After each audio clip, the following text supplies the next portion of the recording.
feeling like a shark in a shrimp tank. Big fish, small pond in the shrimp tank. Hey everybody, I'm Ted Jenkin, co-host here at the Shrimp Tank, and welcome to the post-show wrap-up of the Shrimp Tank. Of course, I've got my co-host down there, Lee Heisman, and our guest today, Jim Shumake. And I got to tell you what, we had a great conversation today. He's the president of Atlanta Creative Events and also the Street Food Coalition. Really cool stuff that we talked about today on the program. If you want to hear an entire replay of the whole broadcast today, simply go to shrimptankpodcast.com. And as always, you can download us at the Apple Store, Google Play, Stitcher, SoundCloud, and especially iHeartRadio. Go to iHeartRadio. We've been booming in the entrepreneur section.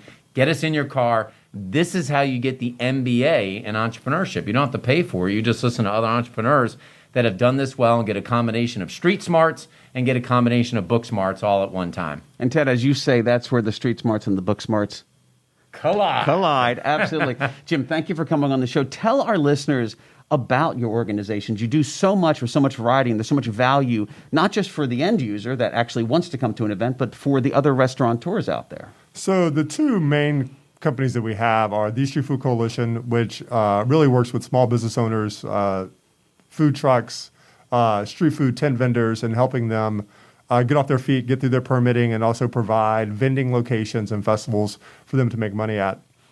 With the Atlanta Creative Events side is we create about 15 to 18 festivals statewide, also Chattanooga, all the way from Chattanooga to Columbus, Georgia.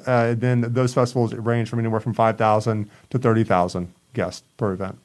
So we had an interesting discussion today, and obviously there's been a seismic shift in the restaurant business from the way that Chick-fil-A is running people through drive-through to what mom and pop businesses are going to have to do. But the truth is, with most of these restaurants running at 25 to 50% capacity, a lot of these restaurants have had to figure out how do they actually deliver more stuff quicker to businesses. And so there's a new concept that's really growing now called ghost kitchens. What is that, and how's that working today? So a ghost kitchen basically is a space, a kitchen, a commissary kitchen for food trucks, caterers, restaurateurs to let go of their brick and mortar rent and then use this ghost kitchen to make and deliver their foods through Grubhub and other delivery services throughout the city.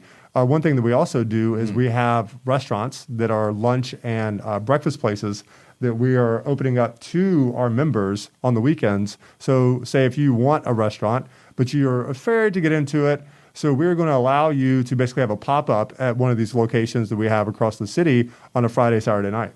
Very cool. Well, I know as the weather's breaking, everybody is absolutely salivating to get outside and go to events. And you've got me excited in the past hour we've been together about all the things that are coming into town.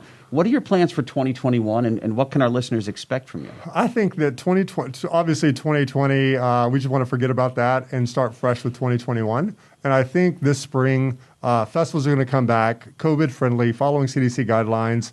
And so we have the Bacon Festival run in Lawrenceville. They will be in small number groups, so you feel safe. Try 75 different kinds of bacon, baking eating contest, bring the kids. It'll be a great time. And then we're having the Brunch Fest, which is more of an adult-friendly festival where you're going to have like unlimited mimosas for 4 hours. Nice. And who doesn't love, like we all miss brunch.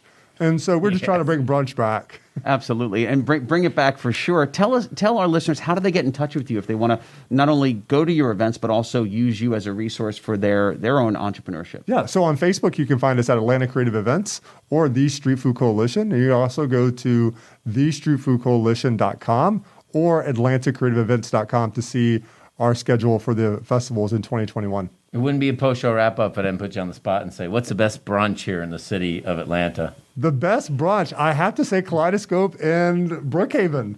Kaleidoscope in Brookhaven? Have you not been? Dude. Craig does not agree. What's the best food truck I in the think city? the food truck, I know we mentioned Dominique, which is the best pizza in town. Dominic. But also Little Naughty, which is a seafood. They are actually going to the fish market every day to get their seafood. And it's fresh fish, fresh shrimp, fresh lobster rolls. It's a great food truck. I'll be there, no question. So you got to check out the Street Food Coalition, check out Little Naughty, Dominic's, and Kaleidoscope as well. Now, look, we learned from today's broadcast that you can learn a lot about your business by studying food trucks. And one of the huge mistakes that business owners make is they try to do a lot of products and services at one time when they start their business, when the true way to be successful in your business is to copy the model of the food truck and put 1 or 2 or 3 items that you can put out to your new customers for products and services, execute on that, then one day you can get yourself to be the Cheesecake Factory where you have hundreds of items on your menu. But the mistake and the way that you're going to fail is if you try to launch 5, 10, 15 products at one time, you simply will not be able to execute as an entrepreneur. So study the food truck business because you might learn a little something about the way to launch products and services when you start your business. And that's the post-show wrap-up of the Shrimp Tank.